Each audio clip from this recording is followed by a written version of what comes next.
at our biggest summit yet. We have Ted Ross. He's the CIO for the City of LA Information Technology Unit.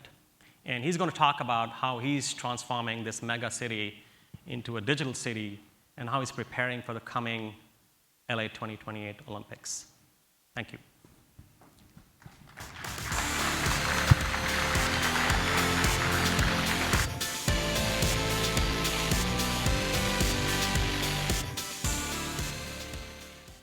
Good afternoon, everybody. I'm Ted Ross, Chief Information Officer at the City of Los Angeles. And so what we're going to be talking about a little bit this afternoon are lessons from a megacity. Many of the lessons that we've learned here at the City of LA in preparation for the 2028 Summer Olympics and Paralympics, which, as you probably know, are coming to Los Angeles. We'd be one of the few cities that will have had in our history 3 Olympics, and this one that's coming up. Los Angeles, as you're probably quite aware of, is a world-class city. It's a big city. It's the second largest city in the United States. We've got over 4 million residents at the City of Los Angeles. We've got over 500,000 businesses that call Los Angeles home. And on a typical year, we've had over 50 million visitors, right? And I say typical because, of course, over the last couple of years, those numbers have been different, but actually surprisingly high. When you think about it, we're a gateway to the Pacific Rim, and we're a big city. When you think of a big city, you think of a lot of responsibility and a lot of infrastructure. To give you a little bit of an idea of the scale of what we're responsible for at the City of LA, is we have to maintain 22,000 miles of road. It's a whole lot of roads to maintain. We have got over 6,000 miles of sewers. We have a whole city under a city at the City of Los Angeles that we have to maintain to handle all the waste that 4 million residents and all the visitors can go ahead and put together. And a surprising statistic that always catches me every single time is the simple fact that over 40% of US imports are coming in through the Port of Los Angeles. That's over $1 billion of goods a day. So if you can imagine, Los Angeles is a huge urban metropolis with not only an impact to Southern California, but across the nation, honestly, across the whole world. And so if you think about it, that's a whole lot of responsibilities. But great cities also have great challenges, don't they? When we think about natural disasters, I mean, here we are in a world in which we've had fire season that moved into November and December, unlike before. We have social issues like homelessness, which are tremendously impactful for those impacted, for those who live in the city, and those who visit. And of course, some of those challenges, when you think of Los Angeles, one of the first things when you ask someone what they think of, they'll say Hollywood, they'll say great weather, it's gotta look outside, folks, right? Number 3, they'll often come up with traffic. Oh my gosh, what is with the traffic in Los Angeles? And if you're like me, born and raised in LA, and you work for the City of LA, you already say to yourself that between the hours of maybe 4 and 7 p.m., if someone says that you're on one side of town, they want you on the other side of town, good luck. Either I prepared in advance or it's not happening. And when you think about a city with all of these types of urban challenges, like any other big city, whether it's policing that we're responsible for, or transportation that we're responsible for, or social issues, then it begs the question, how could a city like that handle something as big as the Olympics? In fact, I'm going to ask you for a second to be a mayor, right? We're in an election year. We have a new mayor coming this November at the City of Los Angeles. So if you were mayor, how would you prepare for something as big as the 2028 Olympics? And the beauty of the 2020 Olympics are 2 things. Number 1, it's far enough away to do something about, but it's not so far that you have all this lead-up time. Before I know it, I will be at an event at the 2028 Olympics, and if we don't manage this time efficiently, we are not gonna have a transformative event, we're gonna have a terrible event. And LA does not do terrible events. I'll put that one out there, and that's coming from a Rams fan. Just putting that one out there. But when it comes down to it, how do you prepare? When you think about what the Olympics will do, so once again, you're mayor. You're responsible here. It's easy. I know. I'm born and raised in LA. I grew up. I always thought of government as something over there. Having worked in government this time, I get to start to see all the ins and outs of what happens. I feel like I know too much, right? I'm driving down the street. I see something like, oh, Rec and Park should have done this, or Street Services should have done that. And my kids are like, Dad, we don't want to hear this, right? It's not the story that we'd like to hear from a government insider. But as we're preparing for the Olympics, we're thinking of over 14,000 athletes coming. Right? Athletes have unique needs in an event like this. We're thinking about having over 4 million additional visitors. That's what we see coming down the pipeline. What happens when 4 million people come for a couple of weeks in a city with 4 million people already, right? We also are going to have to handle over 3 billion people watching the Olympics and all the support associated with that. Media, catering, security, these are all the aspects that come into the Olympics. And while we are investing massively in physical infrastructure, new roads, new metro stations, right? We're in a process where we have 28 metro, mass transit projects that will be done by the 2020 Olympics to the tune of $26 billion just for mass transit. We have $14 billion in renovations at LAX, right? All of these things, all of these investments being put in. But I guarantee you, it's not going to be the investments in physical infrastructure that'll make a great Olympics. It's going to be a transformative digital experience. And I'm going to explain for you how and why. In short, we need technology. So, you wanted lessons from a megacity? Lesson number one, something we learned quite early on, is that technology is the best tool for solving our challenges. Why so? Thanks for asking. First of all, technology gives us awareness. So sensors, Internet of Things, those types of things, it takes 469 square miles. That's a lot of square miles. And it allows us to understand what's happening in the Northeast, what's happening in the North, what's happening in the South, et cetera. It allows us from all these different verticals, whether it's transportation or it's crime or a variety of different topics, it allows us to have awareness. Because in a city that big, literally things can happen that no one knows about, or at least government doesn't know about. And that is unacceptable. People expect better. A classic example of that is that someone would say, here I have a situation where I need you to fill this pothole, and then a block away is another pothole. And residents expect me to not know just about the one pothole you told me about. They expect me to know about the other one too. And when I send out a crew to fix one pothole, doesn't it make sense that you fix the other one at the same time? But in a city this big, it's too easy to be disjointed. It's too easy to be separated. Some of you who work for large corporations know that feeling. And let's be honest, the city of LA in a lot of ways is like a large corporation. Secondly, we have found that technology delivers us insight. So not only are we aware, but you can imagine the mass amounts of data in our traffic systems, our transportation systems, the mass amount of crime statistics and crime information. On a daily basis, there's massive amounts of information going through the city of LA. What do you do with all of that? And the reality is technology gives us insight. Allows us to start to parse and to understand and to see trends and to just gain a tremendous amount of understanding as to what is actually happening above and beyond. And we use machine learning, and we use a lot of different tools around it. But more than just understanding and being aware of something, and then understanding what that is, it gives us the ability then to be able to empower influence. And that's probably one of the best things that you can do. So take, for example, traffic. We have something called the Automated Traffic Surveillance and Control System, where we have over 450 connected intersections. That means in one laptop, in concept, you can go ahead and change streetlights all the way around the city. You can control them and change traffic patterns. So we use algorithms. We leverage 20,000 loop detectors. We know what is happening on our streets, and we can go ahead and optimize it. You thought traffic was bad now, folks. If it weren't for ATSAC, which is increased speeds about 20 to 25% and dramatically improve traffic as it is. The biggest issue we run into, of course, is just the number of folks we have on the road. But that is what allows us to have awareness of what's happening on our roads, allows us to have insight as to what exactly is happening, allows us to then leverage influence and change it. When you think about technology, right, easily it's cost effective, it's duplicatable, it's something that is highly accessible for those who need to do it.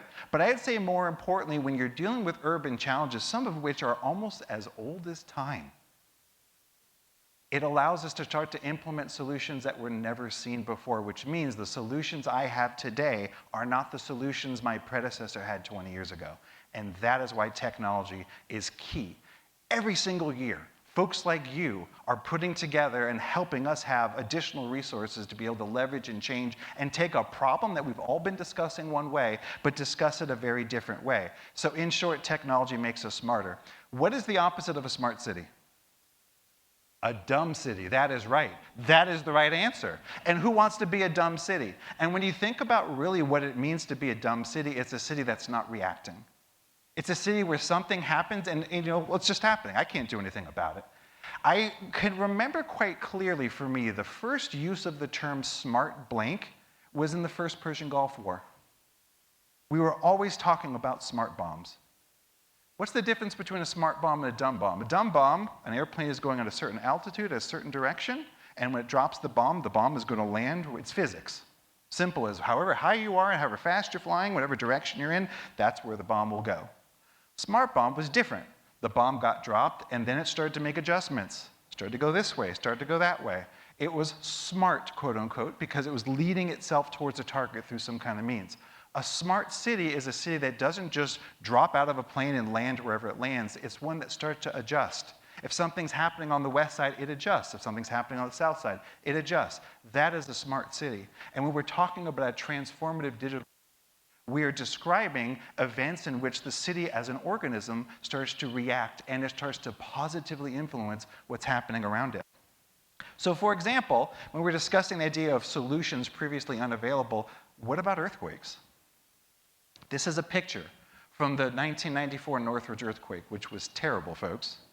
$20 billion worth of damage from that earthquake. $50 billion economic impact, killing dozens of people. Imagine if an earthquake, if you had a few seconds to do something before the shaking happened. Imagine you have 10 seconds. Imagine if you had 45 seconds before earthquake shaking came. These are the kinds of conversations that technology has allowed us to have. Let me explain. This is a slide that shows something that we call Shake Alert LA, and it comes from the USGS, the U.S. Geological Survey coming out of Caltech. Brilliant people in Southern California who study and understand earthquakes. I'll never forget being in this conversation. This is about maybe 4 or 5 years ago. I was at Google in Venice, sitting in the Google in Venice, and we were discussing earthquakes. And it was a very simple concept, and it was this. The speed at which you feel an earthquake is the speed of sound. But communications occur at the speed of light. So the S waves is the shaking that you would feel, but P waves transmit that an earthquake is coming much faster. And when someone from USGS told us and said, do you know that if an earthquake started at the San Andreas Fault, right, that famous fault, they even made a movie about it. I think, was that with The Rock? I'm trying to remember. Yeah, I mean, I never keep track. But they made a movie about it. If an earthquake occurred on the San Andreas Fault line and you were standing in downtown LA, you would have 45 seconds before the earthquake started and the P waves transmitted that an earthquake's coming and you'd actually feel the shaking. Now, that does you nothing 20 years ago. What does it do you? So I got 45 seconds. What am I going to do with 45 seconds? Oh, well, what you're going to do now with 45 seconds is you're going to communicate that out. So the city of Los Angeles, the first city around the world that created a digital solution, and when I say the city did it, it's a partnership, folks. U.S. Geological Survey, the Caltech folks build the algorithm, the city of LA works with others to invest in the sensors and deploy them across Southern California, and we deliver that solution that gets to your pocket, right? The solution that notifies you. Within 1 year, and we're government, right? Government is not known for viral apps. The killer app did not come out of government. Am I wrong? Okay, so where's the killer app? No one starts looking at government for those solutions. We had 800,000 downloads within a year because it's such a powerful concept and one that was transformational that you couldn't have done 20 years ago because human beings are carrying computers in their pocket. That means that I can now communicate to those human beings through their computers and tell them that shaking is coming, and I can tell them to do something. What if you're in surgery? What if you're a surgeon and you're doing some very precise surgery? I think you'd want to know that shaking was about to occur. You could take a step back before you're in someone's ventricle, right, with a scalpel. Or if you're in an elevator, wouldn't it be great if the elevator knew and it could go ahead and open its doors, allow people to get out? You know, every elevator that opens its doors automatically and lets people out is an elevator that the fire department doesn't have to go and pry open to get people out, which means the fire department could spend their time doing many other things that occur after an earthquake. By the way, something like 70% of damage from an earthquake is fire. It's not the earthquake. So it allows firefighters to fight fires, right?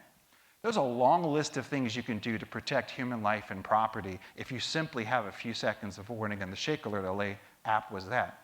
But there's more.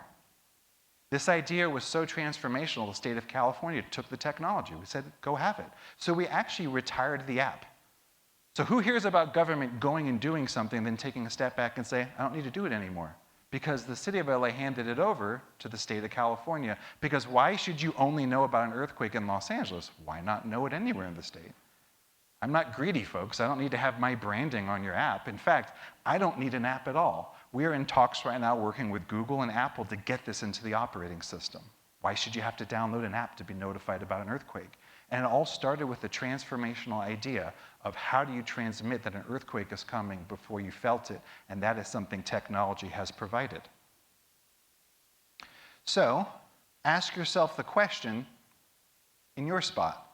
Where can emerging technology provide your business with awareness, with insight, or with influence that was previously unavailable? You may not work in the world of earthquakes. You may not work in the world of policing or of transportation. But where in your organization that is allowed? I think in the theme of empowering beyond, that really is the conversation. I don't know about you, for the last 2 years, we've been handling COVID response. We've been handling COVID recovery. And don't quote me on it, I'm tired of talking COVID, let's be honest. I want to look ahead. I want to look further.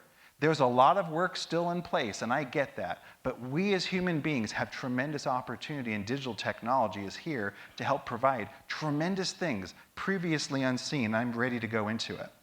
So lesson number 2, customer journeys are multifaceted, not just infrastructure. I get told over and over again about how much infrastructure I need, and the lesson we have learned at the City of LA is how multifaceted that customer journey is. Let's talk about a place that you all know and love, LAX. When we talk transformative experiences, LAX is usually the first thing that comes to our mind, isn't it? As we're sitting there waiting for a shuttle or some other godforsaken thing, it could be painful to go through LAX, and that's coming from a man who worked at LAX, right? It's the 5th busiest airport as of last year. 5th busiest airport in the world, let me clarify. And it was designed in the 1970s when it had 1/4 of the traffic that it has today. So it was not meant for the level of capacity that we have. In fact, when we talk transportation, when we talk airports, quite often the biggest issue we have is it was never designed to be as big as it is. That's often what we run into. When you think about how do you transform and how do you prepare for something like the Olympics, remember what I said, about 4 million people coming in a couple of weeks. A lot of them will be flying in. How do you tackle that at LAX? Here's how you tackle it. You start by thinking about their journey. You start by analyzing how do they interact with LAX.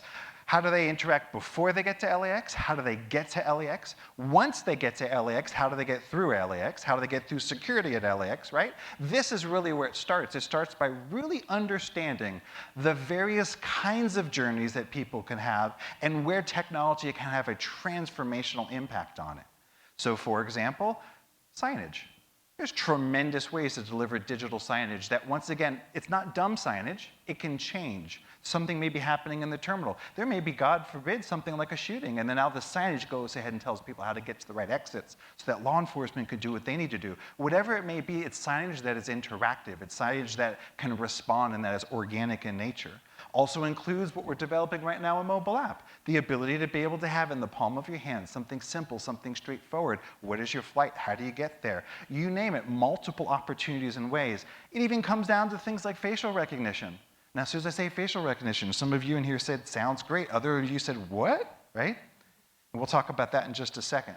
But LAX has already been trying out facial recognition for enhanced security and for a faster experience, because you can quite quickly step up, get your face scanned, and move your way along. 90% of people, when polled, opted for it.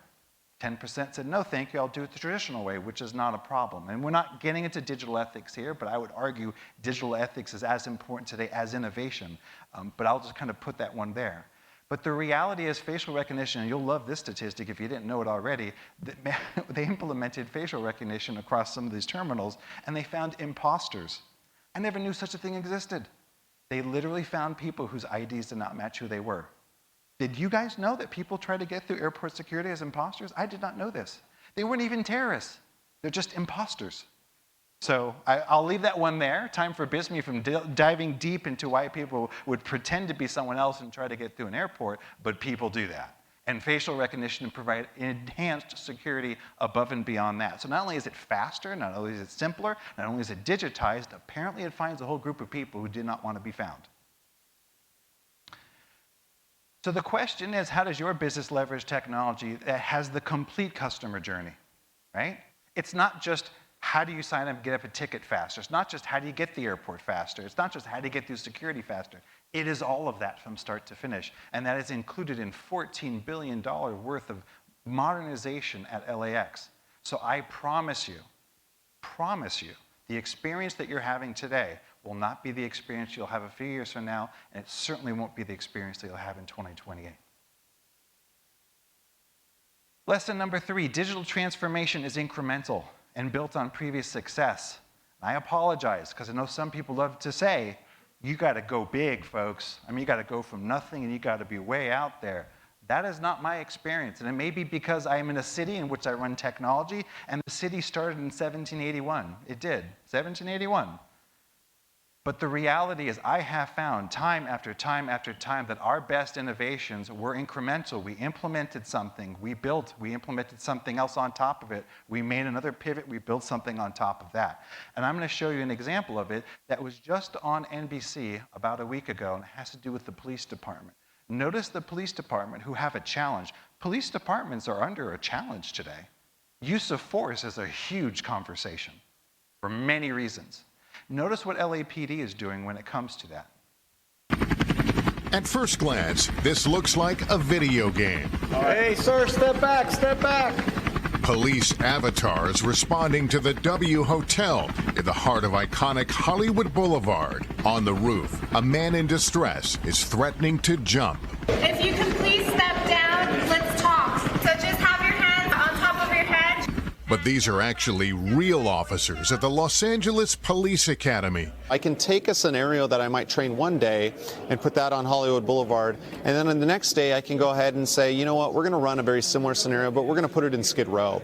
Partnering with 3D animation firm V-Arm to build a motion capture studio in the Academy's gymnasium.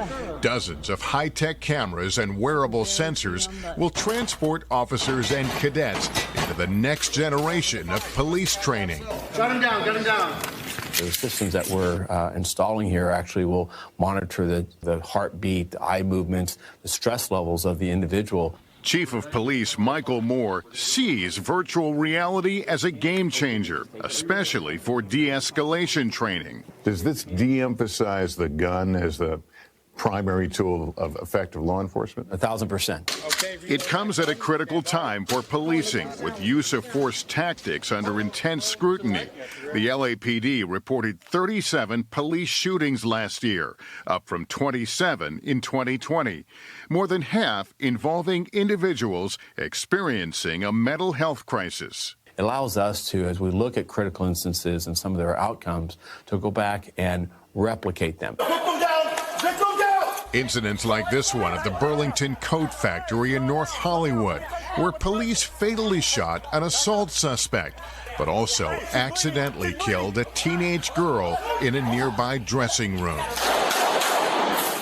It's hard not to think of this training without thinking of what happened at the Burlington Coat Factory shooting. I know that's still under investigation, but it was a complicated problem set. Is that the kind of thing that you might be able to enlighten officers in a new way?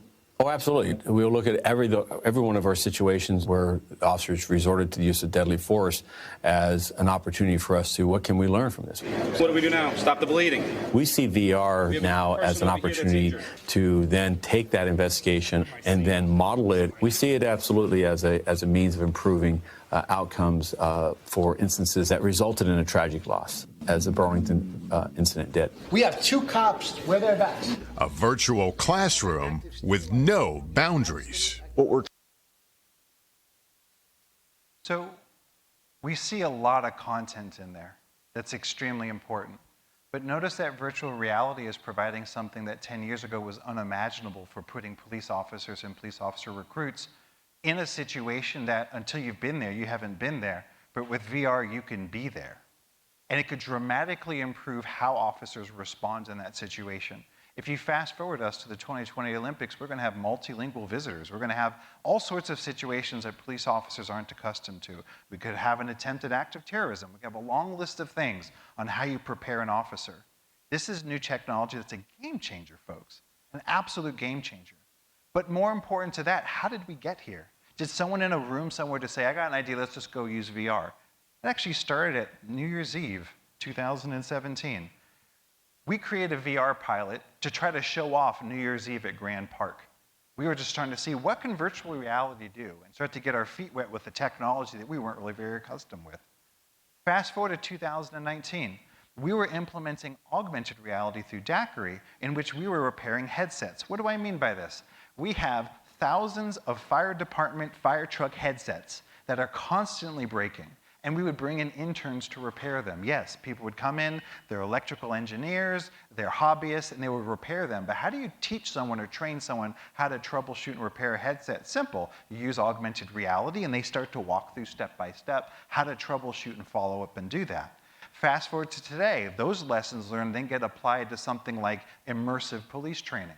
Fast forward to 2028, that same level of technology is going to be provided for immersive Olympic events. When you think about really what one of the deltas that still exists with the Olympics is me getting to put myself in the place of a pole vaulter, of an athlete, of an experience in which I get to watch exceptional athletes do it, but I somehow can engage in a much further way. That is what we're targeting for the 2028 Olympics to be, and people say this every Summer Olympics, don't they? The most technologically advanced Olympics. I would venture to say, though, in 2028, you will really see a lot of key technologies at their height, and it'll give us the ability to truly become something that's transformative. So the question is, what successful digital service does your company have that could be built upon to empower beyond? For us, things like augmented and virtual reality paid dividends in the past, they're paying dividends today, and we're investing to pay dividends in the future. What about in your company? What do you have that you can continue to build upon? Lesson number 4, digital transformation must engage all customers. That's an important topic. There are so many stakeholders at the City of Los Angeles. We've got elected officials, we've got visitors, we've got businesses, we've got various communities. Over 176 languages are spoken in Los Angeles, right? We've got a lot of different constituencies. And it's extremely important that the solutions we provide really engage those constituencies to understand what do they want, what do they need, how do we engage, how do we interact with that? And let's be clear, the best solutions engage those constituencies and deliver comprehensive solutions. So there's a lot of perspective that could be brought into the tools that we provide, and it provides a much better project, a much better product. Let me give you an example. Let's talk about the MyLA 311 mobile app. In the beginning, we created an app which said you don't have to call a 311 call center. You can do a lot of those features you did in the call center and just simply do it off your app. And it was really fairly early on where we were discussing things that not everyone knew how to use an app, not everyone was familiar with an app store was. So we very quickly thought of ourselves as here's our target customer. Lo and behold, it didn't take long before that target customer was not our target customer anymore, in which we had such broad adoption of mobile apps and smartphones that then we had an entirely different constituency. And so we start off with a narrow mind, and we had to expand that mind to a much larger customer base. And when you think about really what this app means for government, this is accessibility. This means it doesn't matter what neighborhood you're in or what background you have. If you know how to use an app, then you can request a city service. What do we mean by that? Can you believe that people dump junk on a curb like that and that before and after? Do you see all those boxes? People do that. People do that. Some people even do it almost as a living. But they'll dump that in somebody's neighborhood. And I'll guarantee you this, in a wealthy neighborhood, and we know this because we know our data, people make that call fast. Someone did this, they're right on it, and good for them. But in other neighborhoods, they are not. And what the 311 mobile app does is it allows a lot more people in neighborhoods that don't normally get the services to quickly access those services. So this is down basically in South Los Angeles at 5057 West Gage. And there it is before and there it is after. And the turnaround time is very fast, within a week for most of these situations. And I say within a week at the longest, depending on when trash day and things like that come up. So there's a tremendous amount of opportunity of what digital services do just from the accessibility perspective. So it's not enough to simply remove barriers of access, but what we have been learning at the City of LA is that it's extremely important for us to proactively engage underserved communities so that there's awareness and that we allow ourselves the ability to really engage them and deliver those services. So we have had tremendous increase in underserved neighborhoods in using that app above and beyond the traditional neighborhoods who are very good at representing themselves. So how does your company proactively engage underserved customers? How do you remove barriers of access?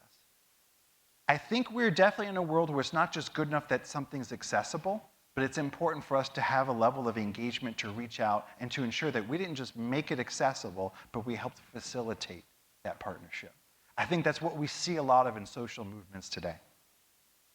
Lesson number 5, our final lesson, is that LA 2028, the 2020 Olympics, will not happen by accident. It won't, and governance counts.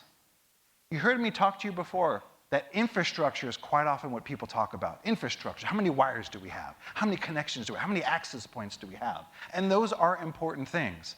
But quite clearly, digital transformation is way above and beyond that. It's almost like Amazon competing with Sears.com and saying, well, how many things are we selling? Because the more things we sell, the better we are. It wasn't about how many things Amazon sold that made Amazon the juggernaut that it is today. And it's not going to be about that. The same way we describe that, governance is extremely important, which means, yes, how you think matters. I'll never forget, there's a quote that often gets quoted by many different people and applied to different people. Some people say Winston Churchill said it, some people said he didn't say it. But there was a statement that was made around World War II in which the British government was running out of money, and the quote was, gentlemen, because back then it was a bunch of folks, I can imagine a bunch of cigars. I don't know, but I'm just imagining cigars were at play. This is just me rewriting history, folks, so don't write this down. But they said, gentlemen, we are running out of money, we will have to think. Have you ever heard that quote? That's a good one. Gentlemen, we have run out of money, we're going to have to think. Which means we were just throwing monies at problems before and God knows what was happening. And you know what? Working for the city of Los Angeles, I guarantee you, I may run a department with 455 people. I may have an annual operating budget of $125 million. It stretches way farther than you would think. And every single week we are figuring out how to stretch our budget and how to rethink different solutions. Because the reality is I do not have an opportunity to say, I just need a few million to solve this problem. We are always thinking about ways that we can solve and cost cut and leverage what we have to deliver what we need to. So governance is extremely important. Here's a quick example of it around a 5G rollout. Imagine it's 4 or 5 years ago in which 5G is this exciting technology, this opportunity to get up to gigabit speeds off a mobile device, to have hyperlocal, there's a long list of great benefits that 5G provides. How do you get this into a really old city? And how do you get it into a city without making it look like a developing nation, where there's things hanging off of streetlights everywhere with wires running out of them? Do you think communities want to see that? They do not. So we quickly sat down with multiple vendors and we said, what is it that you want?